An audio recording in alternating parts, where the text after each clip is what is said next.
Hello everyone, and today our theme is about perfume, the art history and the trading part.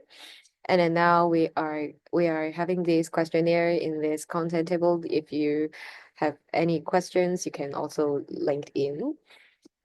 And firstly, I would like to talk about a really brief history about the rise up of perfume.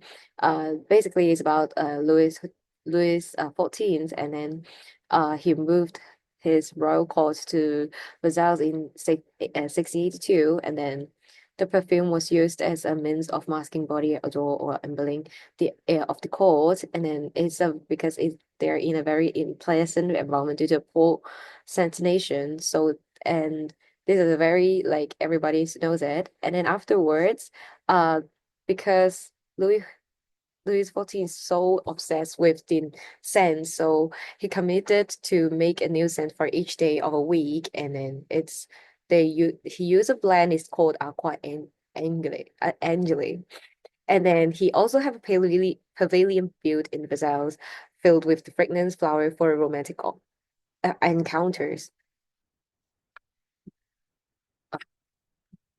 And then afterwards, we have her wife and Maria Antoine,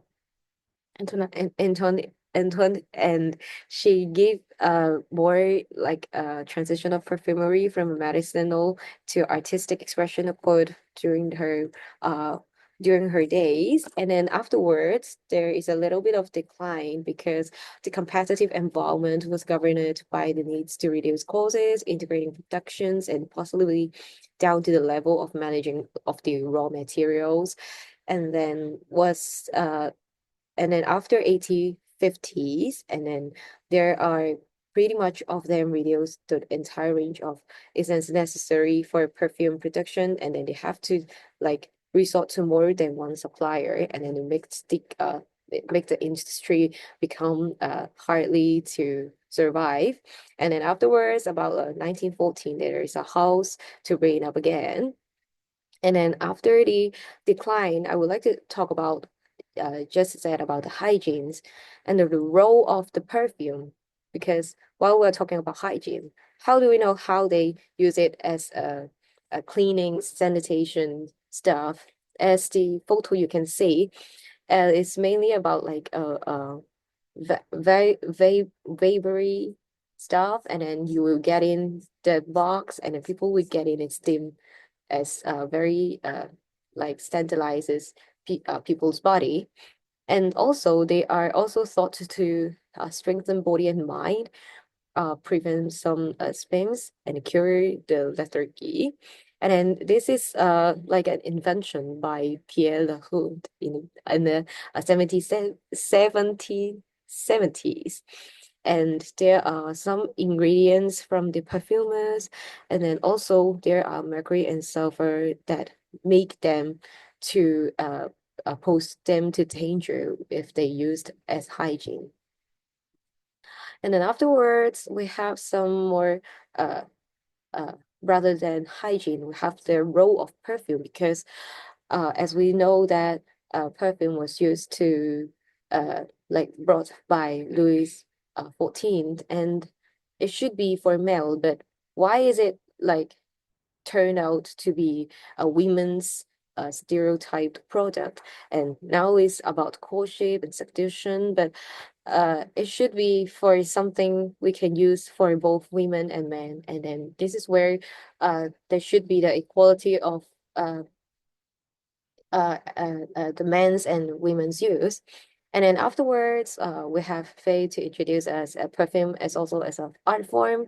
And then it also like a commissioned fragrances. We can know about the kings and queens, uh, like their emotions, and then also about the luxuries, they how they showcase the wearers wealth and sophistications, and yet and then the symbolism of the fragrance also like making kind of a love marks of a favor. That is where we known this modern city.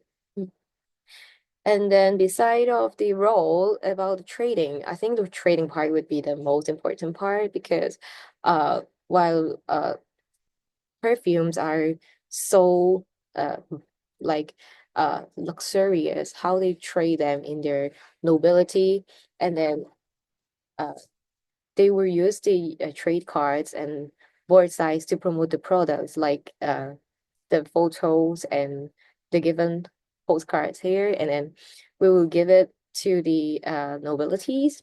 And then it's also include for the advertisement for a simple image, shop name and the address, and then the available products. And then later on, they were because the popularity of using uh scented products, so there are water, powders, or even like gloves, accessories, shoes, and even any items. So the scented products could be in everything, and uh like just based on your own interest. So it can be everything. Then we will have Faye to introduce us the bottle of the perfume. Yeah, let's dive into the design of the bottles, shall we? But first, why focusing on the 18th century perfume bottles? It offers insight to a transformative period in French culture marked by elegance and sophistication. Characterized by Rococo style, this ornate designs reflect exquisite craftsmanship. Perfume became integral to cult life and personal identity. So, for the container transformation, by the late 17th century, France became the center of perfume industry and celebrated for its exquisite fragrances.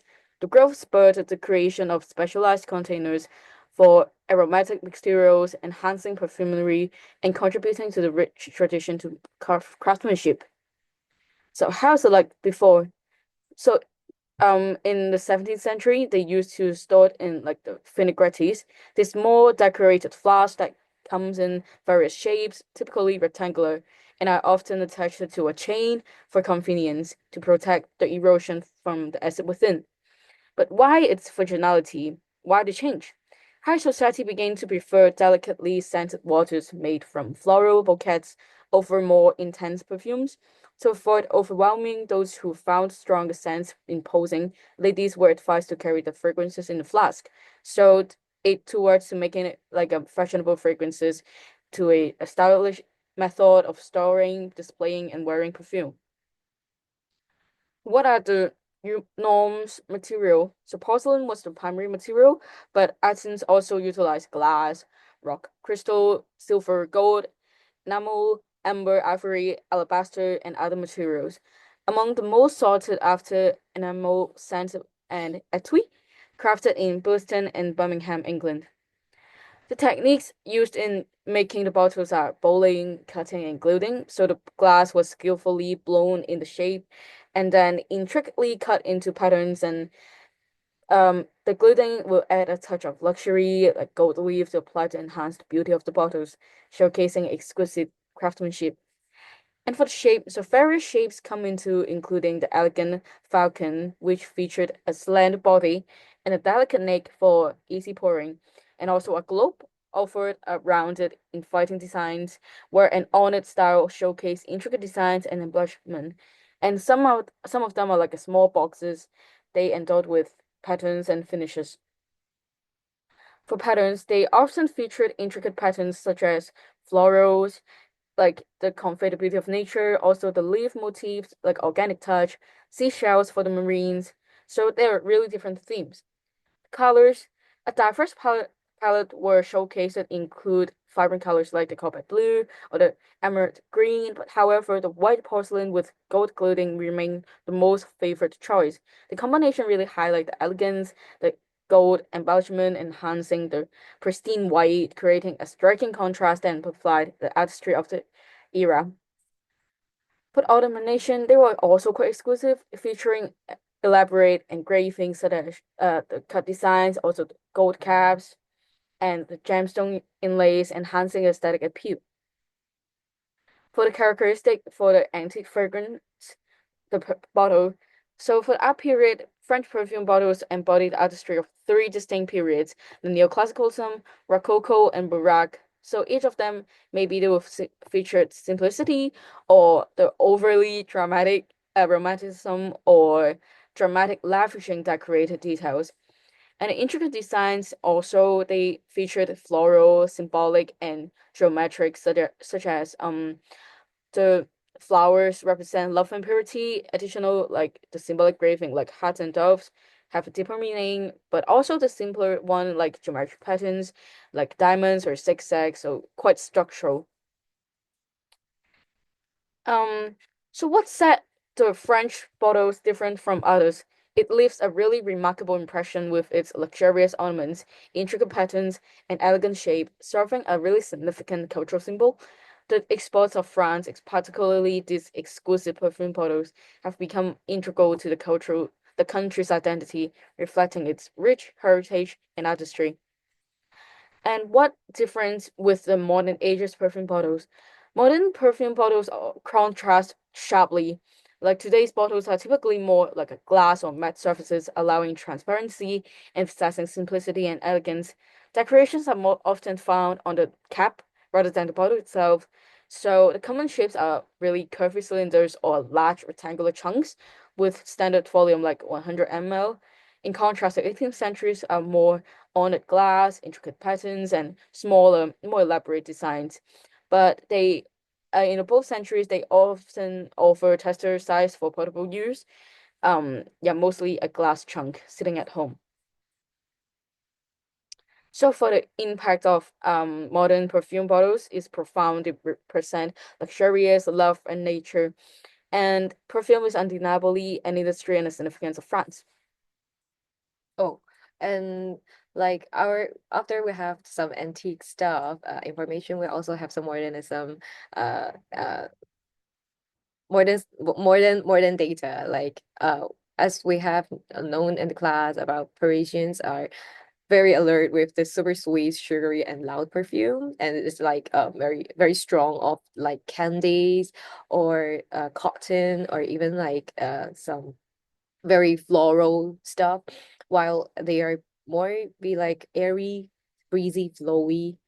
Is about a more mild, floral, and then while we have some like French data, we also like to say about like in Asian, in Chinese, we often use jasmine or rose, even though it's like a bit strong, but it's definitely not the very strong one.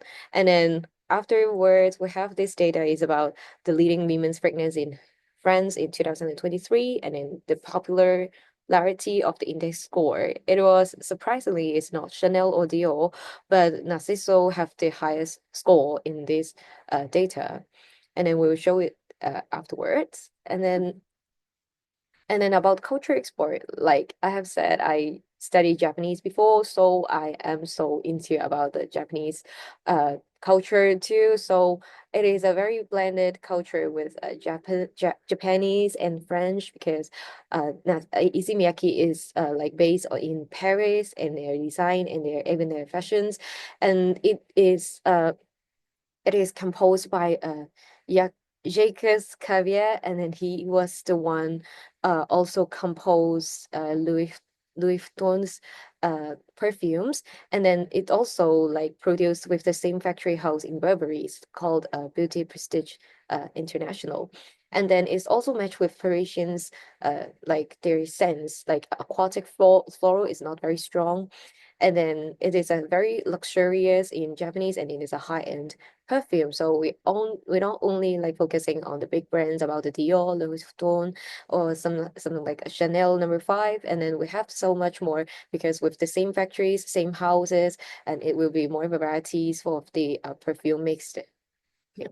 So in conclusion, the perfume industry has its rich history from raw use in plague cures to lavish personal adornment, highlights its evolution. The intricate designs of bottles and the strategic merchandising reflect the refined state taste of each era, elevating the perfume from a necessity to an art form celebrated and exported worldwide. And here are our reference list. So thank you.